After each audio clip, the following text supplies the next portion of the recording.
واملأ عالمنا الحب يا ذا الأسماء الحسنى.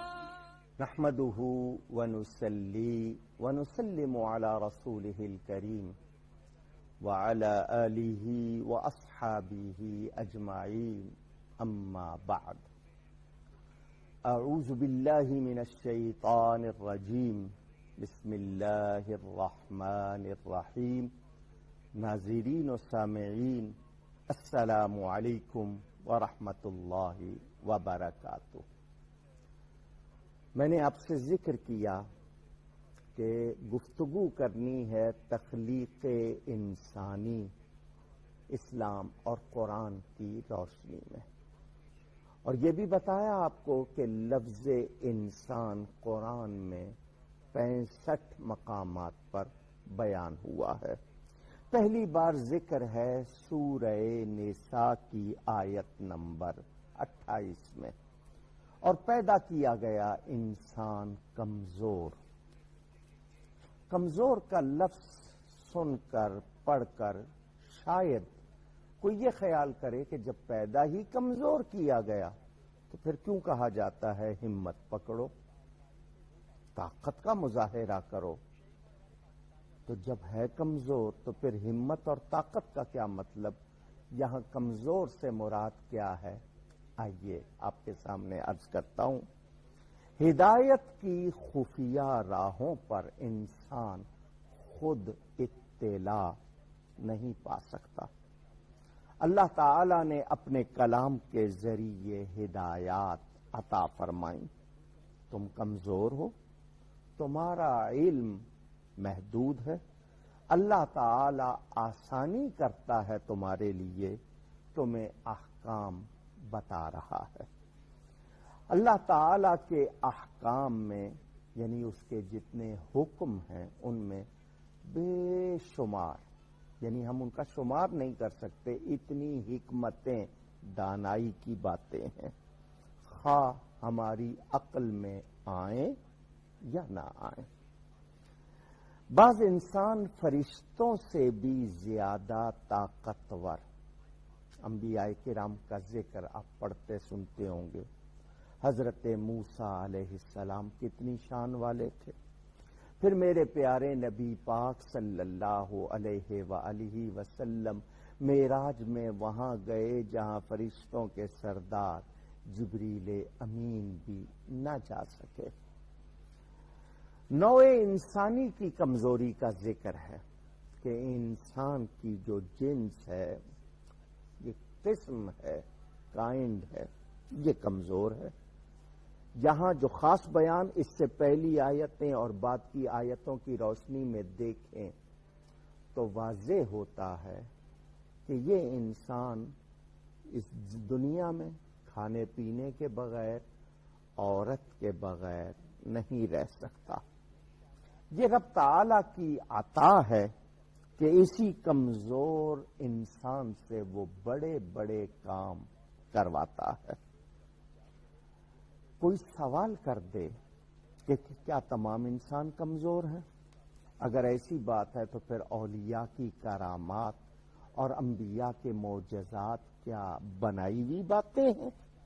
تو سنیے، انسان میں 3 چیزیں ہیں: جسمانیت، نورانیت اور روحانیت.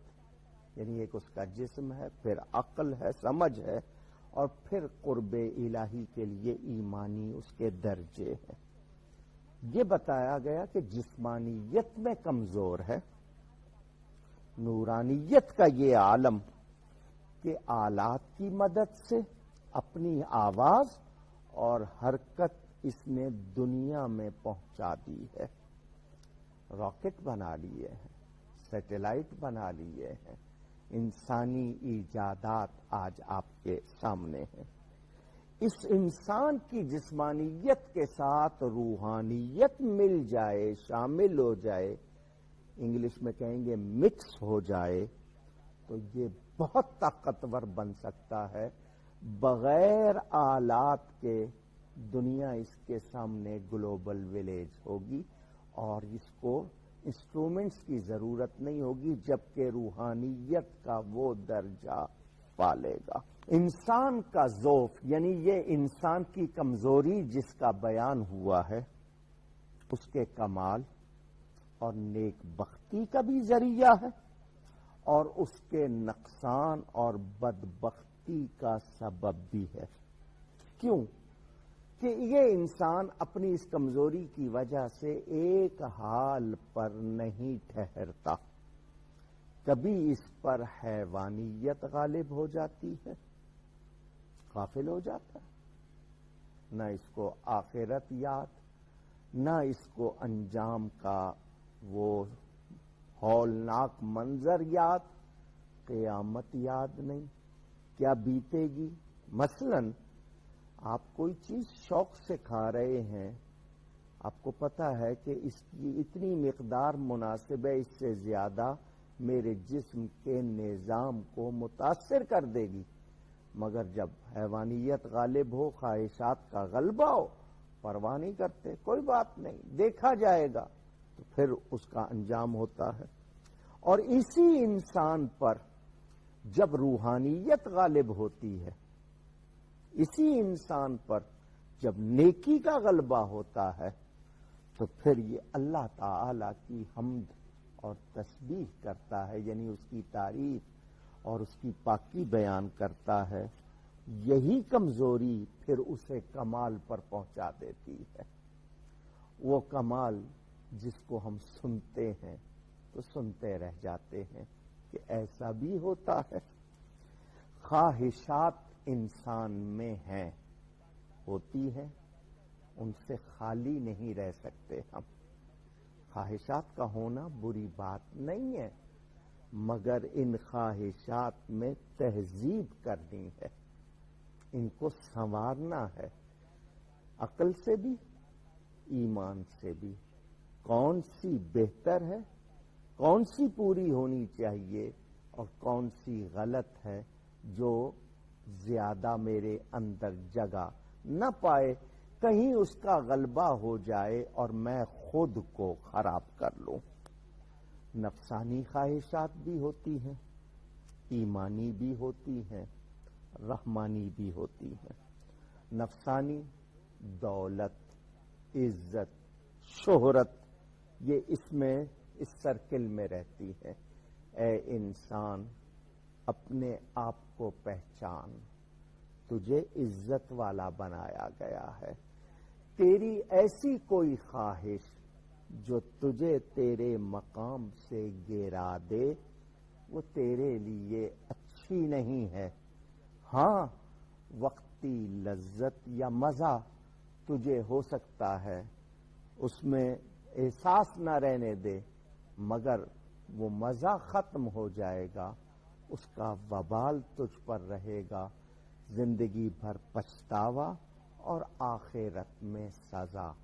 تو یہی بات بتائی گئی کہ اے انسان، تجھے کمزور تو پیدا کیا گیا ہے، مگر یہ کمزوری کس لیے ہے کہ تو نے اپنی عقل کو استاد نہیں بنانا، بلکہ قرآن کریم کو ارشادات نبوی علی صاحبہ الصلاۃ والسلام کو رہنما بنا کر اپنی پہچان پا کر اس درجے کو پہنچنا ہے جس کے لیے تو بنایا گیا ہے۔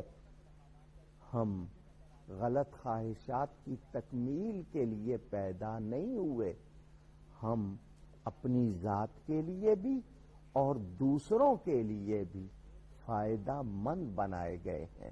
ہم مدد کرتے ہیں ایک دوسرے کی، ہم نفع پہنچاتے ہیں ایک دوسرے کو، ایک دوسرے کے کام آتے ہیں۔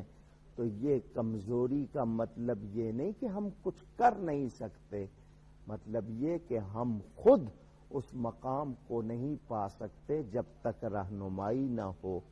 تو قرآن بھی عطا ہوا، نبی پاک صلی اللہ علیہ وآلہ وسلم بھی، جو سراپا رحمت ہیں، سراپا نور ہیں، برکت ہیں، اور پھر قرآن بھی شفا ہے، نور ہے۔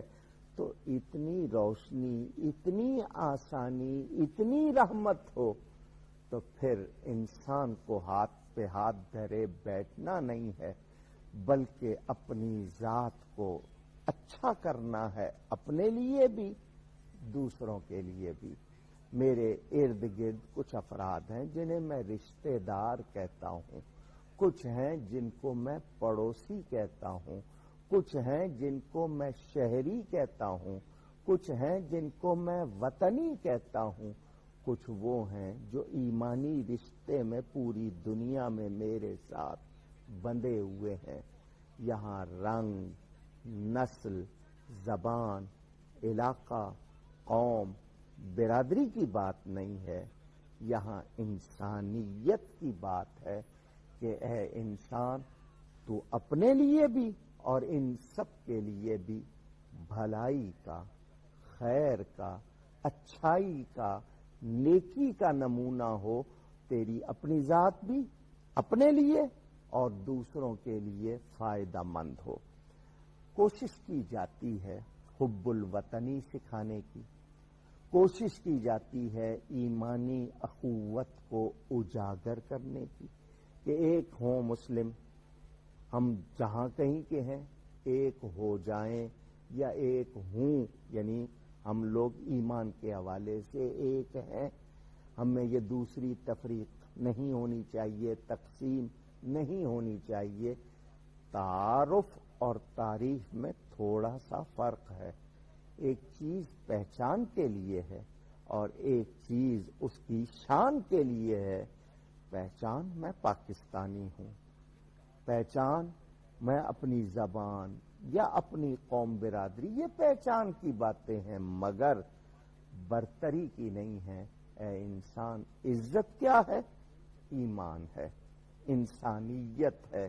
تو مسلمان کے لیے، انسان ہونے کی حیثیت سے ہر انسان کے لیے ہمیں اچھا ہونا ہے۔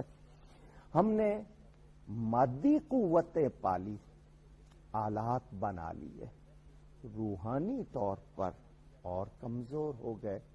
کمزور تھے جسمانی طور پر، روحانی طور پر قوت والے ہونے چاہیے تھے، مگر ریسلر بن جاتے ہیں، ہیوی ویٹ چیمپئن بن جاتے ہیں، پہلوان بن جاتے ہیں، روحانیت سے خالی رہتے ہیں۔